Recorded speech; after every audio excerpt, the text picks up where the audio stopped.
তো গাইস আমি করছি নীল পুজো। তো কালকে ছিলাম সংযম আর আজকে হচ্ছে উপোস, মানে নীল পুজো করবো। তো এখানে নিয়ে নিয়েছি বেল, এই যে আটা, তো এগুলো সব ঠাকুরকে দেবো। তো বেলের সব প্যাকেটের মধ্যে রাখছি।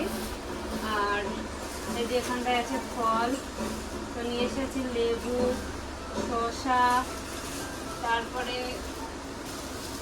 আঙুর ফল দিয়ে দিই না বল, তারপরে এখানটায় আছে আঙুর ফল। আঙুর ফলগুলো ঝরে ঝরে যাচ্ছে, কলা দিয়ে দিই তাইলে।